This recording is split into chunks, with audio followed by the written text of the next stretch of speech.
Hi guys, thank you for supporting us with nearly 60 episodes of Pubs of South Africa. You guys are amazing. Thanks for all the likes, thanks for all the shares. But Slicker, our last trip now is Bathurst, right? Yep, one of the most historical towns in South Africa. And we're going to be telling you in the next few episodes what to do, where to stay, and we're going to start with something very special. It's the Agricultural Museum of Bathurst. That is awesome. Yep, it's got almost 2,000 items and is reputedly the biggest of its kind in the Southern Hemisphere. It's an incredible place. It's a touch museum. In other words, don't go in and just look. You can touch it, you can grab it, you can do anything you like. You can actually use the materials, the farming equipment that has been collected over literally a couple of hundred of years. But we'll show you all about it. But because Bathurst has so much to do and see, we're actually doing 3 episodes there. And we, as Slicker was saying, we're going to show you exactly where to stay, what to go see, and what to do in the town.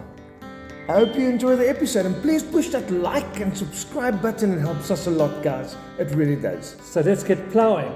And I mean a real plough. You'll understand that soon. If you maybe have a minute to spare and you're looking for a bar not too Cheers, far, brother. come Cheers, join cheers. us on Pubs of South Africa. There are few pubs where you are right alongside a living farming museum, but the Ploughman's pub in Bathurst offers you just that. What started out as a club adjacent to the village's famous agricultural museum is now a fully fledged bar, with live TV, terrific pub grub, and Sabrina to serve you your beers. Thank you so much. There you go, enjoy. Thank you. Cheers. Cheers. After an early morning of getting up in Port Elizabeth, at 3 o'clock in Joburg actually, and then flying to Port Elizabeth, this is what we need. I'm sitting with Alan, who's the chairman of the Agricultural Museum in Bathurst. Alan, how does this place keep going? How do you keep this incredible attraction like it is? Well, we're very lucky to have donors who donate money. We don't receive any state funding. We rely on visitors like you,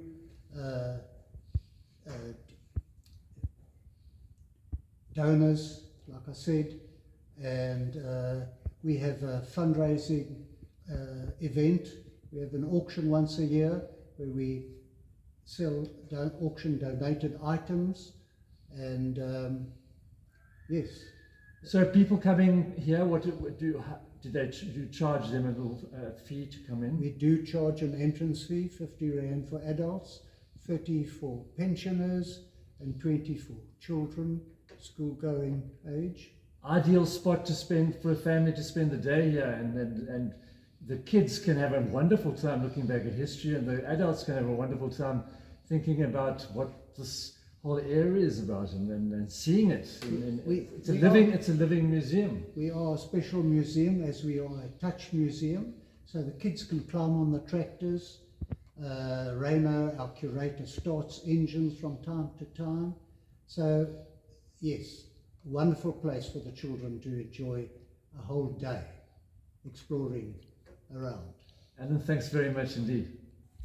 And then you've got to tell me what the hell is this? You've told me it's a draw tracker, right? Yeah. It's a chain machine for making a wire strainer, and there were only 3 in South Africa. We were donated this one. This is the only one that still works, and that's the type of chain it makes. Okay, Alan, what do we have here? This is the Cowie Museum that has recently moved into us. These are whale bones from down there. And you've got everything here that you could possibly, wow, the history of mankind. We have Xhosa history there, all sorts of Cowie Museum of the harbour, of the train disaster on the old bridge, of the toposcope, clocks from the toposcope.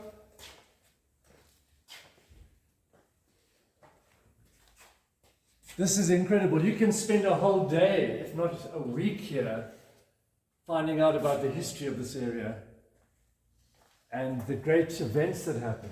The first mayor of Port Alfred, Henry Putt. Look at this. Wow. And then we have a replica of the train bridge, That is amazing. which was the highest train bridge in South Africa when it was built. And then there was a terrible disaster where the train derailed on its way to Grahamstown with a load of stone. And my aunt was on that train and she luckily survived. Alan, what do we have here? This gives you a 3D image, and that is a picture of ladies in a boat. Wow. On the Thames at the Henley Regatta. And for old-time popcorn, guys, before TV. That's a maize. This is a maize sheller. And you pop it in there, you turn that.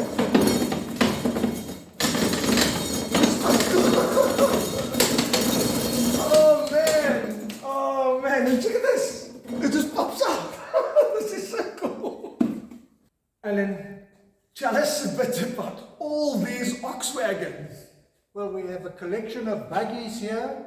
This ox wagon was used in one of the wagons used on the celebratory trek in 1970 from Kings Beach in Port Elizabeth to an area down the road here, Carnival.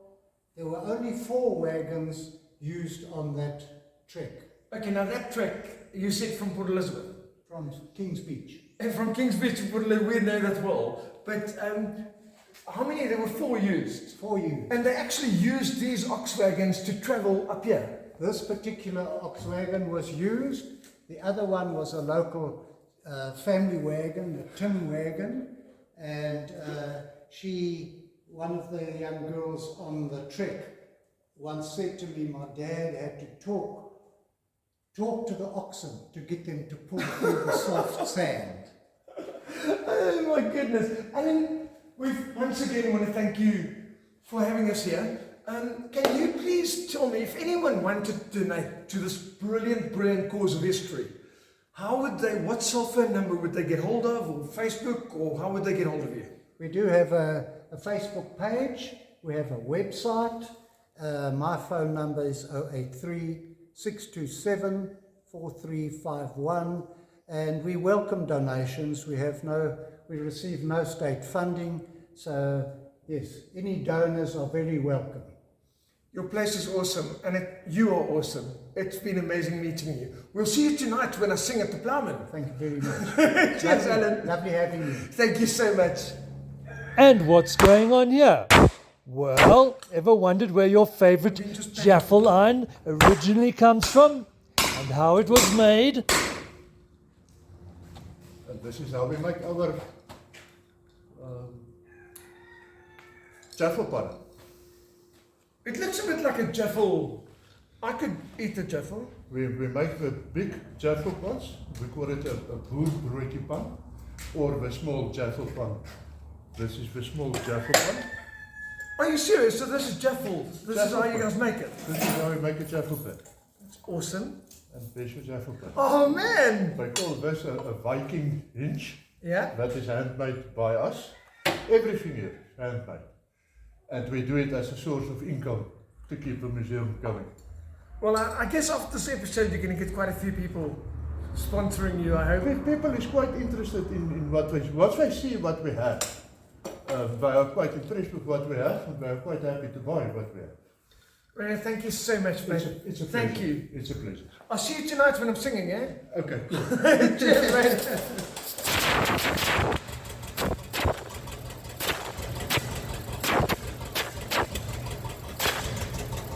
I think there's a phone call for you. You reckon? Yeah.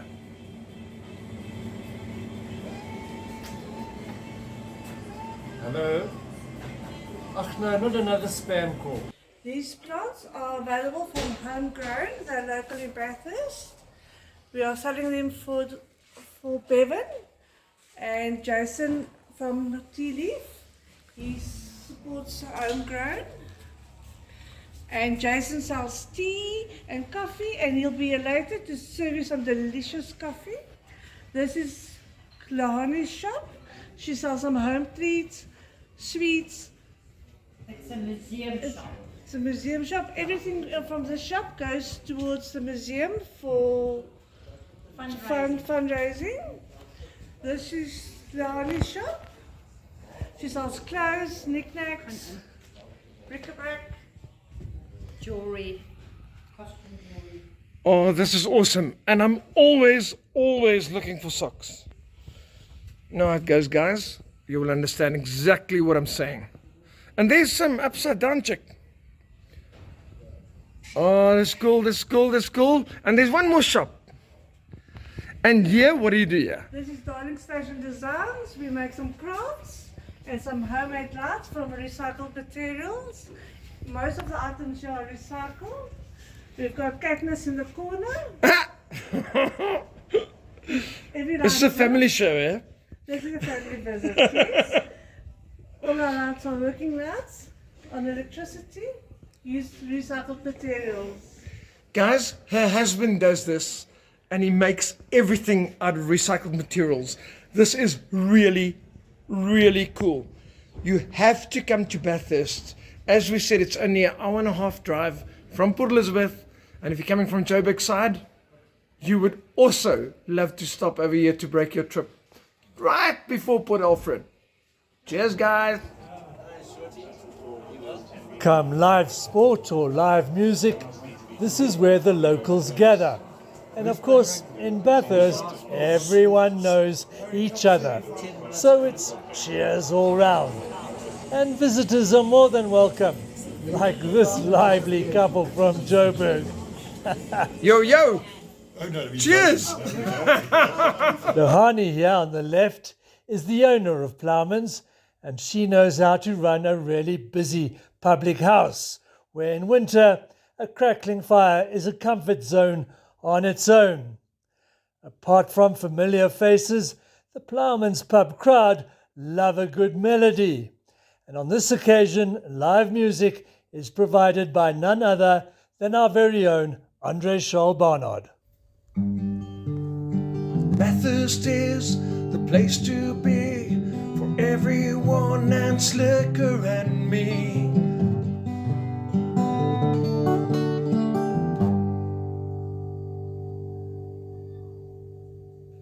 This Saturday night crowd thoroughly enjoyed the vibes and turned out with friends of friends to soak it all up and warm the cockles. And back in the pub, Querbus Viking, our man behind the bar, kept the refreshments flowing. So here's to Alan Pike and his Bathurst buddies who started the whole idea, and where they can now join in the refrain of cheers to pubs of South Africa. If you would like Andre Charles to play at your spot, you can book him for a gig on 076 138 2772. If you enjoyed this episode, please like, share, and most importantly, subscribe, and keep us ploughing and pubbing along.